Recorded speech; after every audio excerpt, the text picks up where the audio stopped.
এক্সপিরিয়েন্সটা খুব আশাহত হয়েছি। বিকজ ৯টার সময় অফিস খোলার কথা, ১৫-১০টার সময় কর্মকর্তা দুইজন এসছেন, একজন এসছেন ১৫-১০টা, আর একজন ১০টার পরে এসছেন ইন্সপেকশন শুরু করে। তো এই ব্যাপারে আমরা যথাযথ কর্তৃপক্ষের মাধ্যমে বিধি অনুসারে ব্যবস্থা নেওয়া হবে। দেখুন, আমাদের এই সরকার, বর্তমান সরকার জনগণ দ্বারা নির্বাচিত একটা সরকার, জনগণের সরকার। এবং আমাদের যে প্রথম চেয়ারে বসার সাথে সাথে আমাদের যে ঘোষণাটা ছিল যে crusade against corruption under the leadership of honourable prime minister জনাব তারেক রহমান সাহেব, আমরা সারা বাংলাদেশের প্রত্যেকটা ভূমি অফিসকে নিয়ে প্রশ্নবিদ্ধ আছে। অনেকের অভাব, অভিযোগ, অনুযোগ অনেক কিছু আছে, অনেক বিষয় এখানে আছে। করাপশনের এলিগেশনসটা তো ১ নম্বরে আছে। তো আমরা প্রধানমন্ত্রী জনাব তারেক রহমান সাহেবের নির্দেশে আমরা এই বিষয়গুলো অ্যাড্রেস করছি। আজকে এই ভূমি অফিস আমরা পরিদর্শন করেছি, কম বেশি রেগুলারিটিস আছে। আর সবচেয়ে বড় কথা যেটা, ভূমি অফিসের যারা সেবাদানকারী কর্মকর্তা থাকেন, তাদের সাথে সেবা গ্রহীতাদের একটা ব্যাপক গ্যাপ কাজ করছে।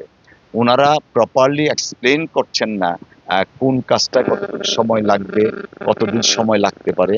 মানে আমাদের যে প্রথাগতভাবে যে একটা আমলাতান্ত্রিক মনোভাব, সেইটা এখনো বিরাজমান। প্রজাতন্ত্রের কর্মকর্তা বা কর্মচারী হিসাবে জনগণের সাথে যে সম্পৃক্ততা, ইন্টারাকশনটা, সেটা হয়ে উঠছে না। তো সেই বিষয়টা আমরা অ্যাড্রেস করব। আর আজকে আমরা যা দেখেছি, অফিসিয়াল কিছু সিক্রেসির ম্যাটার আছে, সেই জিনিসগুলো আমরা দেখব, দেখে বিধি অনুসারে ব্যবস্থা নিব।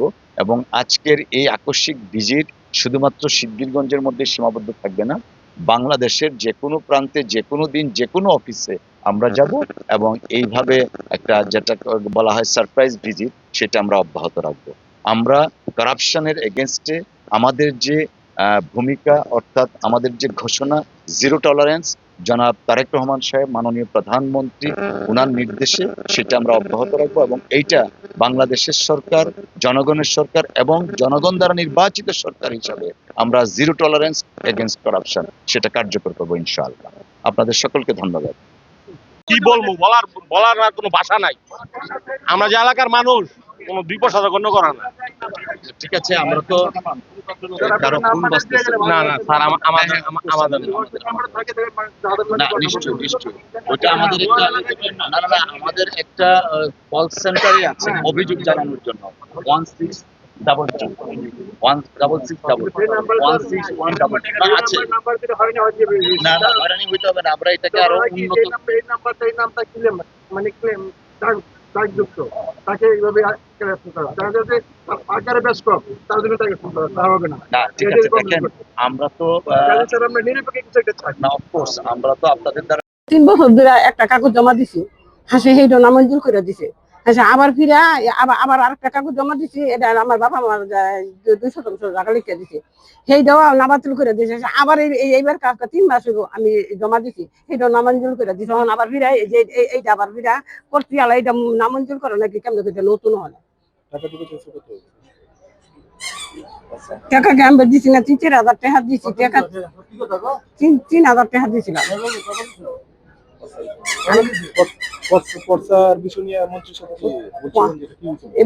এই কাগজ কিন্তু তুলে দিচ্ছে একটা মহিলার আমার ৩,০০০ টাকা নিছে। এই মহিলাটা ৩,০০০ টাকা নিছে, কটা এই মহিলাটা ৩,০০০ টাকা নিছে। এই কাগজে যে ইয়ের কাগজ কিনে তুলে দিছে না, ওই যে মেনছে আমার আব্বা জায়গা কিনে বেঁচে গেছে, সেই নামদারি কিনে আমি করছি না, পরে এই ইয়েলা নিব ১৫টা লাখ নিব। আমার ৩,০০০ টাকা নিছে, মহিলাটা ৩,০০০ টাকা নিছে।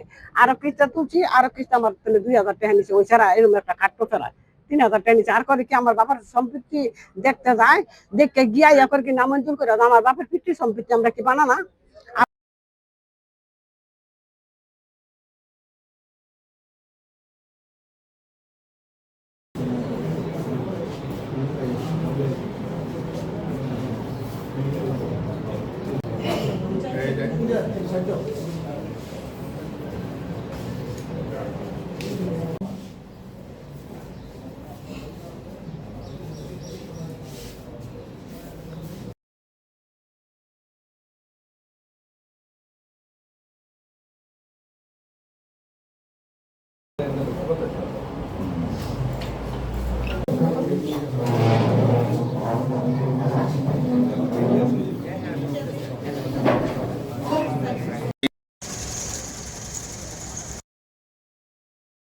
জি, এটা আপনি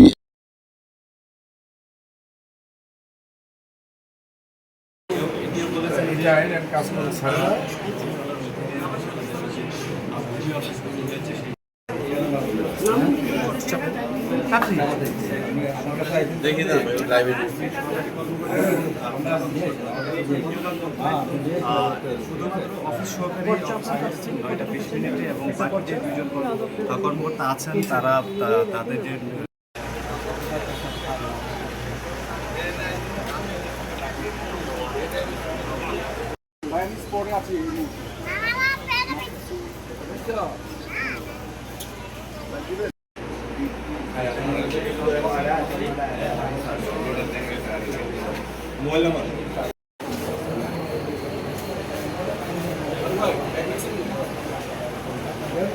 এই বিষয়গুলো আমরা অ্যাড্রেস করছি, অর্থাৎ এই বিষয়গুলো আমরা খতিয়ে দেখছি। আপনার ওনারা বলে এসএলএন অফিস লাগবে, এসএলএন বলে এখানে লাগবে, এইখানে আমরা ভাবিনি। আমরা চাই যে এসএলএন অফিস এখানে একটা